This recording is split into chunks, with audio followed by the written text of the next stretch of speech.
Well, good evening and welcome everybody. This is impromptu live stream from me here today, and it is my first live stream of 2022. First of all, an apology for being away for so long.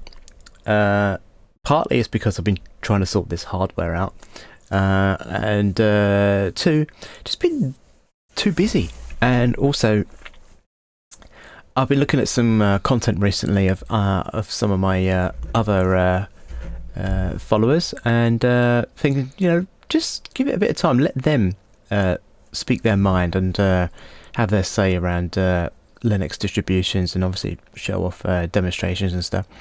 So I thought I'd give them a bit of time to let them do their thing.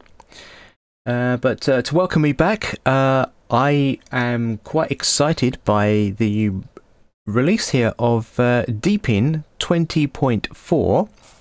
Now, Deepin for me is a distribution that I have not touched now in about 3 years. And one of the reasons for that was the fact that the whole privacy thing started about. That was just one reason. Second reason, of course, is that any version of Deepin I was trying to put on this existing hardware just wasn't taking. Kept crashing all the time, and I just couldn't get it stable. It just wouldn't like it.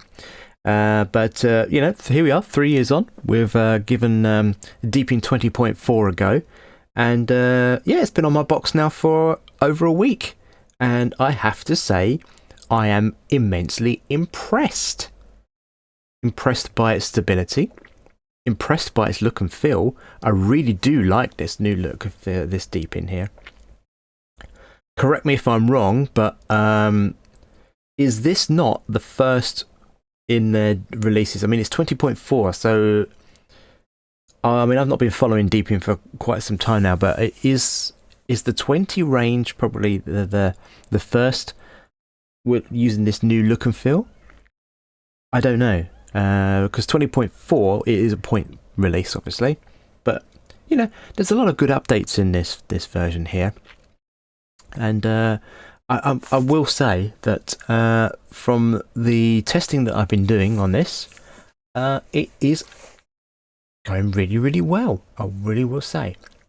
So the thing to point out first of all with Deepin, for those of you that are not familiar with it, it is a Chinese-based distribution, and you will find that if you install Deepin as a desktop environment, or even distribution overall here, there will be, quite a few clicks where eventually you get into it and suddenly the screen just turns into Chinese. And I'll show you a few examples of that shortly.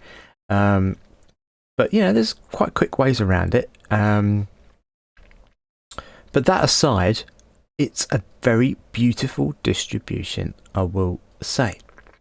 So this is my not the desktop wallpaper you get with Deepin, but I will show you some of the default wallpapers that you get with this. Now, if we go to wallpaper and selection, when you load up Deepin for the very first time, this is the wallpaper that you are greeted with. And literally from the moment I loaded this up and logged in and got greeted by this screen, I was just wowed. Really wowed. And I was very, very impressed from what I saw. And then I just started clicking around, opened up a browser, and the browser, by the way, Deepin's own browser. If I just load this up here, I believe is Chromium based, but kind of has the look and feel of Edge a little bit. But it is very, very good. If I just show you a few pages, for example, here. Yeah, I mean, I'm having no issues. In terms of multimedia, straight out of the box, it played video perfectly fine in this browser. I had no issues there whatsoever. One thing to point out on first installation is that I had to install some updates for the NVIDIA driver. And I will admit at this stage now, if you are looking to install this distribution, be prepared to set some time aside for customization and configuration, of course. The configuration side of things generally is the NVIDIA, so the NVIDIA graphics driver. When I loaded this up for the first time, it loaded up the open source driver, but obviously in order to really do anything for real with it and keep it stable, I had to put the NVIDIA drivers in there. Partly because on this box here, which obviously I've got this distribution installed on, it's not integrated graphics. It's using an NVIDIA card. It's a GT710, in fact, a 2GB graphics card. So I have to install the NVIDIA drivers for that.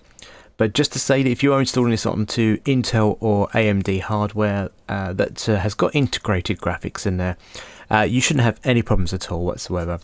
Because I tried this out on my laptop as well. That has got integrated graphics using Intel's Mesa driver. And yeah, that worked perfectly fine. So the only issues that I saw there was really to do with the NVIDIA side of things. So yeah, just to look at the browser here, I mean, first of all, let's just start on Deepin's website here. If I go into Deepin, there we go, there's the English version of the Dpm website. You can see here that announced on the 20th of January, Deepin 20.4.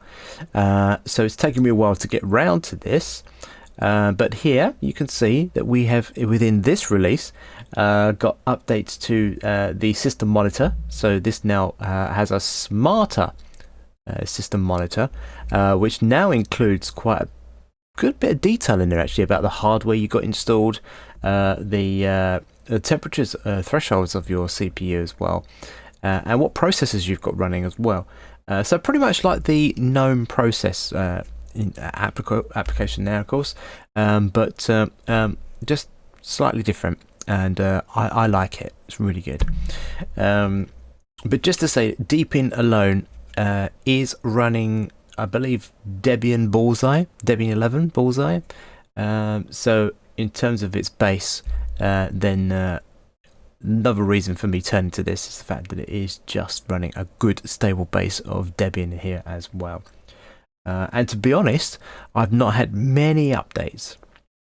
A few weeks ago I put Debian on this box and there was like an update every few days. Took Debian off it, and then I put I put Arco Linux on it, and because it's Arch based, of course, there was like an update every few hours. I just got totally bombarded with loads of package updates, and I just gave up in the end. And then I got my latest edition come through of the Linux Linux magazine, which is here. So this is the March edition. Is it March or is it April? It's the April 2022 edition.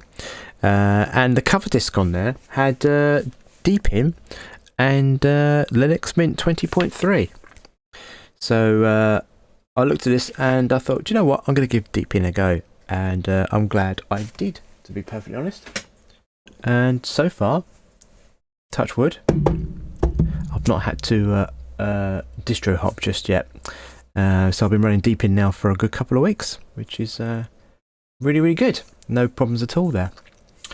So just looking into this distribution, so we've got this update, we've got Optimized File Manager.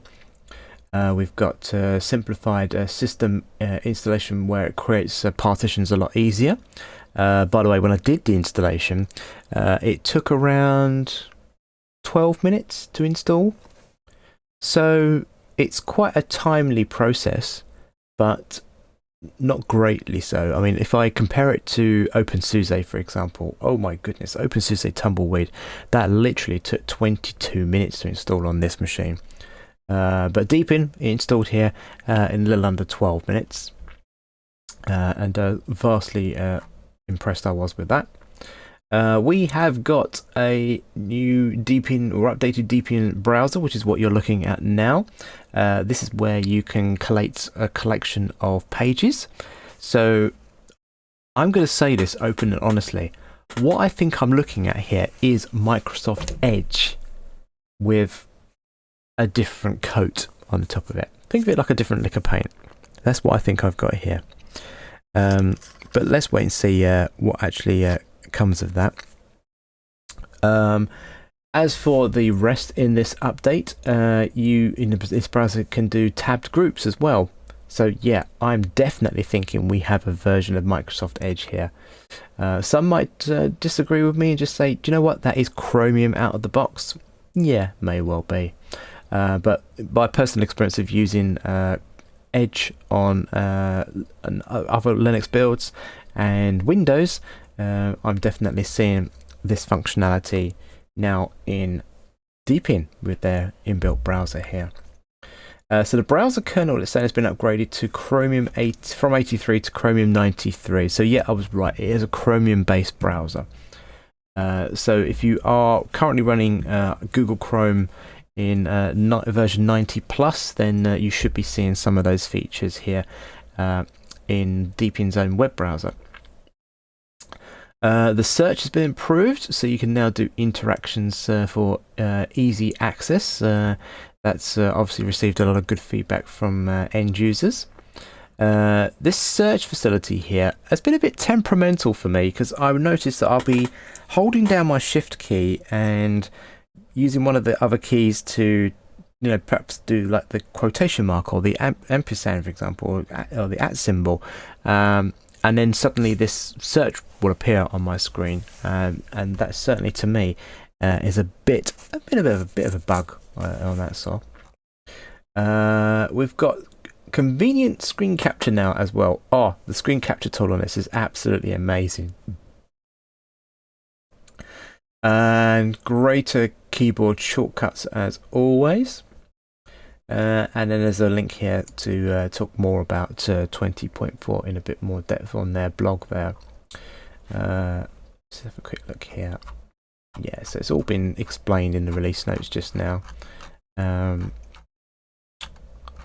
yeah, I think we've got a really good release in this 20.4 release.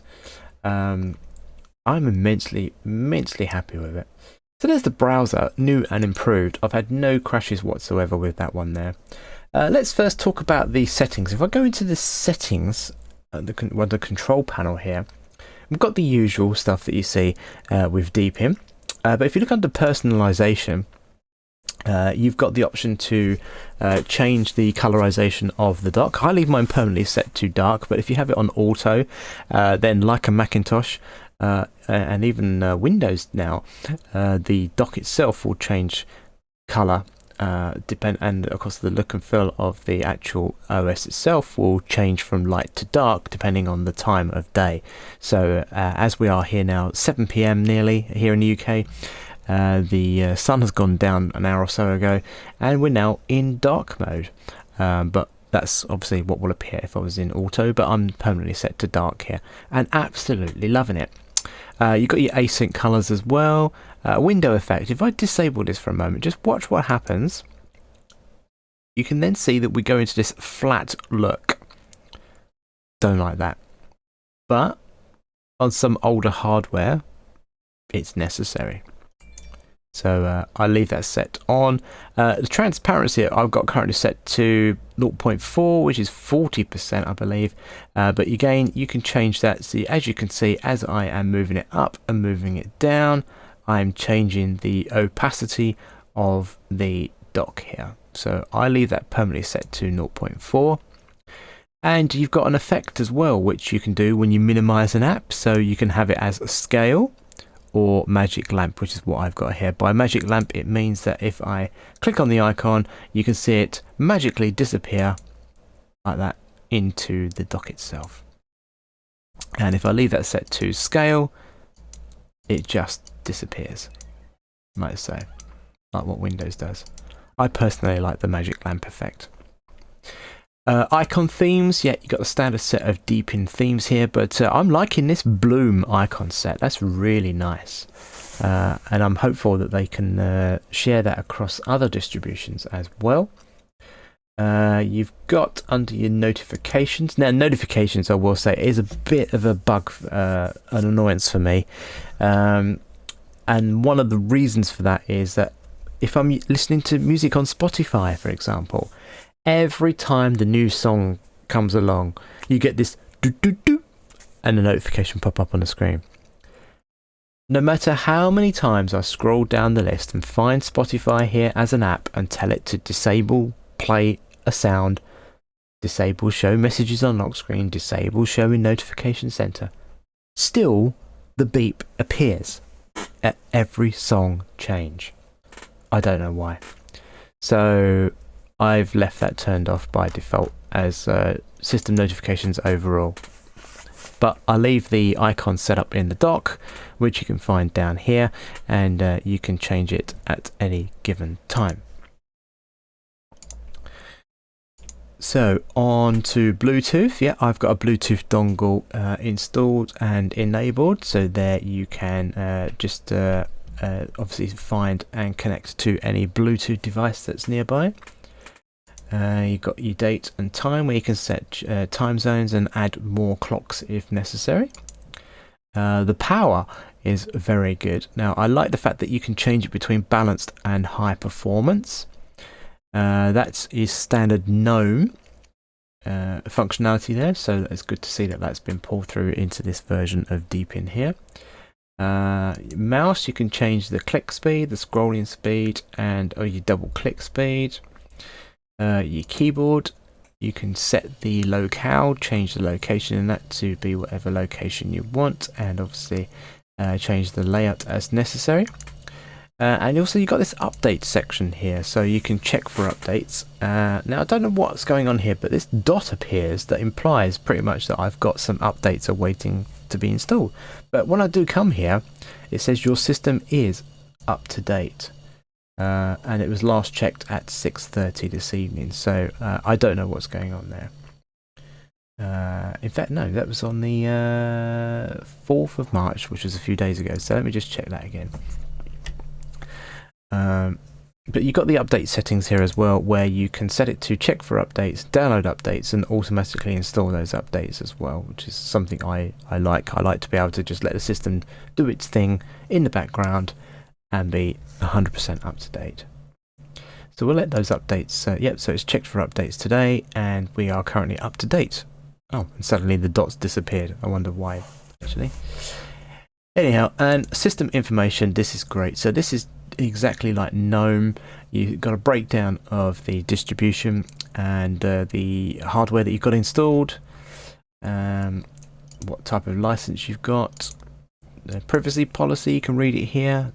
Backup and restore, you've got the option to do some backups here, and you can obviously save it to an external hard drive if necessary. And then under general, you've just got the option to change the boot menu. Now this is something I had to change on the first load because I saw the grub screen appear, but it appeared so quickly and then disappeared and then loaded straight into the OS. I thought, well, where's my option to then dual boot into Windows? You've got to be quick on the keyboard, and it just disappeared. So then I discovered under general settings here, you've got this boot menu option here. So by default, the startup delay is disabled. So I've enabled this and then made sure that it boots into Deepin as my primary OS. But you can also tell it to boot into Windows if you want to as your primary OS, and then use Deepin as your secondary. But in my case here, I ask it to change that within the options, so when I boot up I've got a few seconds to select Windows if need be. And you've also got the option to switch theme on to view it in the boot menu. I've got that disabled. That then just leaves me with a black window, but if you turn it on and then obviously enter in your sudo password, then next time you boot up, then you'll get a nice color background on that grub screen now. So that's the settings option there. You see that now the screen has now suddenly got a background. That's what will appear when I next boot up into the machine here.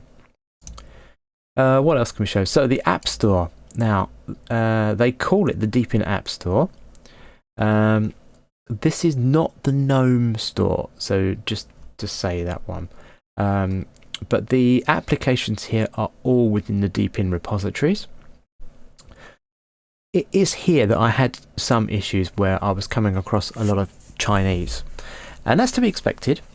But just to point out that if Firefox is your primary browser, you need to be very, very careful when you're installing Firefox here, because by default it will install Firefox ESR, and it will be an older version of that as well, not the up-to-date 991 I think it is.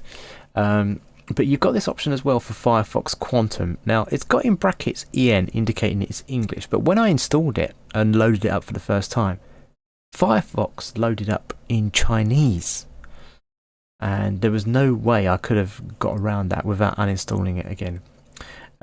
So I've opted not to use Firefox as my primary browser here on Deepin. I am using Chrome, Google Chrome. But there are obviously other browsers available to you. But when you do get Deepin loaded up for the first time, and you do think about what browser you want to use, you do get the option to install Chrome here directly from within the Deepin App Store. Deepin has obviously installed that for me here already, so I have the option here now to open rather than install it. If you want to uninstall it, by the way, I think you just click into it, and there should be an option somewhere to do that, but I think you go into Manage, and if you find Chrome, yeah, there's the uninstall button there. So unlike the GNOME store where you can click into the actual application and then you see the uninstall button if it's something that already is loaded on your system, here it's different. So you actually do need to go to Manage, find all your installed applications, and then uninstall from here. You've also got the updates as well, so there's no updates available for me here, but under all, that lists all of the categories. So if, for example, you want to, I don't know, install something from music and audio, click into music and audio, and you'll see all of your favorite applications are there waiting to be installed, opened, or uninstalled. So take, for example, I wanted to load up G Radio, Gradio as they call it. You just click install, and then it downloads and installs just like that. If it needs to, it will prompt you for your sudo password, and then that will go off and install that application as an administrator. You can see now that is installed and ready to open. So if I click open, there we go, there's G Radio. And let me just check now. I really choose not to use G Radio as my primary source of radio entertainment. Why did I type G Radio? I meant to type in BBC Radio. And I'll get some BBC radio stations come up. I use Shortwave, which is the up-to-date version of G Radio. So if, for example, you do use G Radio and then you opt to go to Shortwave, then you can import your favourite radio station presets across to the Shortwave application now. I don't know why it's taking some time, but I'm just going to close that down. Part of the reason why I don't like G Radio is it's pretty slow. But yeah, so you get the gist of it. So you've got all of the applications listed here within the App Store. Essential apps, you get some suggested applications to you based on category. Must-haves, Office, audio, video, etc. Deepin, by the way, when I loaded it up, it didn't install LibreOffice by default, so I went and done that manually myself. But here in the App Store, you get the option to install the only Office desktop. So if you want that, you can go and do that from there. But LibreOffice is not listed as a suggested application or suite to be able to install here. So then you have to go to the LibreOffice website and download that and install that manually yourself. And then hot applications, of course, is what they are recommending to you as basically a suggested suite of applications that they feel is what you need to get up and running and use this distribution to its full potential. Right. So that's the App Store. You've also got the album, which is photos, music, of course. Yeah, if you've got music obviously installed and stored on your hard drive, you can listen and play that through that application there. You've got your calendar. Here is the Shortwave application that I downloaded and installed. Now, I did this from the Flatpak store, believe it or not. So just to point out that Deepin does support Flatpak and snaps out of the box. However, you might need to do some tinkering in order to get it to work fully, and then you just follow the instructions on the Snapcraft and the FlatHub websites to get up and running with those.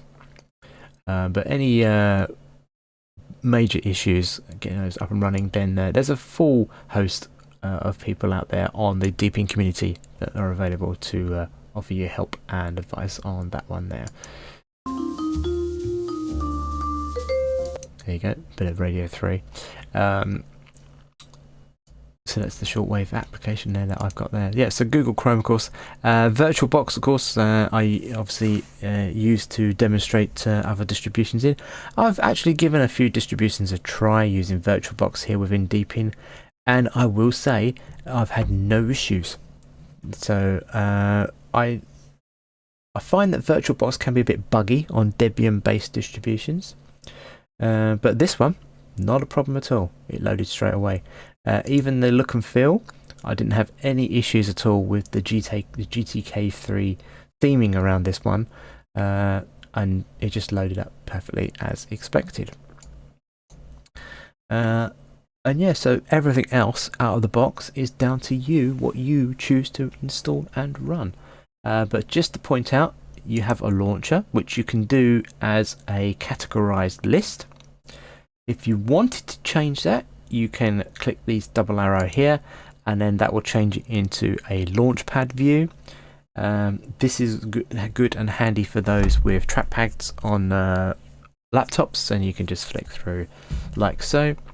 But in my case, I just use the scroll wheel on the mouse, and you can see it's flicking through from page to page. That's one way to launch your application. You can search for an application, so just see if I've got Firefox installed. Nope, but I do have Chrome installed. There's Chrome. If you click this icon here in the top left hand corner, that then gives you a categorized view. So again, here you can scroll using your wheel on the mouse there, of course, and you can go from category to category. You can click on the category and still get what you need. Here you've got show desktop, so if I had a window open, let's open up a terminal, and you click this button here, that should then automatically minimize, there we go, and back to desktop. And here, just to point out, this terminal is Deepin's terminal, but with a bit of a difference. It's Deepin's terminal 5.4.28. But yeah, I mean, literally, I had to install NeoFetch, but just to point out of the box,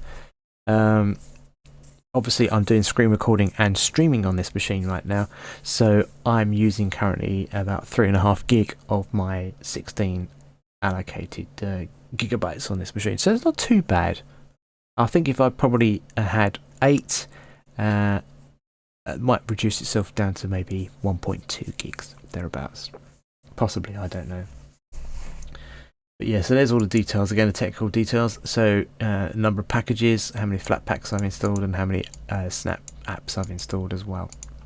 But just to point out, we are running kernel version 5.10.83 on this version of Deepin 20.3. So no doubt, I think that's probably getting that from the Debian Bullseye base there. But of course, you know, the technically minded amongst you will be able to change that kernel and upgrade to 5.15, 5.16 if necessary. So that's just about it. My whistle-stop tour of Deepin 20.4. I'm going to go back to my original desktop because I absolutely loved that. If I scroll through the list here, I saw a newer one download today. I think it was this one here. Yeah, I've not seen this one before. So that one came down on an update recently. But just to say, you select your wallpaper. You obviously are setting it as a wallpaper, and you click desktop if you want it just as desktop, or you can set it as both the lock screen and your desktop wallpaper as well, which is great. I don't really think there's much more that I can show you here. Let's show you the system monitor, which if you click into the dock area, you get a summarized view of it here. But if you do a right click and open, or even double click, then you get the full graphical interface of the system processes and more right here. I quite like this. And if you want to kill an application, again, you can find it here. Find the application, highlight it, right click it, and you can just go end processes or kill process, and it will kill it from there. You can also view processes by person. So these are all the processes or apps that are running under my logging currently right now. Or you can list both category, application and person using the all processes button there. I actually do like this. There's also the services option as well, which shows you all the services that are currently enabled or disabled. And I think it's from here you can actually enable a service that is disabled. So let me try and find one that is disabled. I think they're all static. Oh, there's SSH is disabled. So if I highlight it by clicking once on my left mouse, I should hopefully be able to right click and ask it to start that service. And that'll work perfectly fine after that point there. Very handy if you're having issues setting up your printers on the Cups server. Printer again, no problem at all. I set up the Cups server on the system. So all I had to then do was search for my printer, it found it and installed the driver straight away. No issue at all with that one there. So yeah, my great look and feel of Deepin 20.4. Absolutely loving this so far. I'm into my third week now of running this OS, and it is fast looking like it will stay on this box, definitely. But you know, we have got the Ubuntu releases coming up. Incidentally, Ubuntu is now in a freeze in terms of any development or UI changes. So we should now be in beta phase. So look out for announcements and links for those in the course of the week. And then Ubuntu officially launches its 22.04 LTS release on April 21st, so we're not too far off that one now. So beta should be released this week or next, so look out for that. Or if you're running the daily driver right now, daily driver should hopefully now be frozen, so you should only be seeing security patches now coming through on that branch there. So just something else to look out for in the coming weeks. But yeah, so this has been Deepin 20.4. And yeah, go forth and play, is what I say. And if you enjoy it, do let us know in the comments there, of course. And if you've got any questions about the OS and the distribution, feel free to drop me a line in the comments also. Or, of course, over on my website there, you can send me an email via digitalrobin.net. Or on my Discord server as well. Don't forget, you can join my Discord server. Just follow the link somewhere up there within YouTube. So there'll be a card or some links within the banner somewhere. And then, yeah, come and join in, and you'll get loads of news and updates from yours truly here about what's going on. Yeah, so this is it from me. Thanks very much for joining us here, and I will see you again in a future video.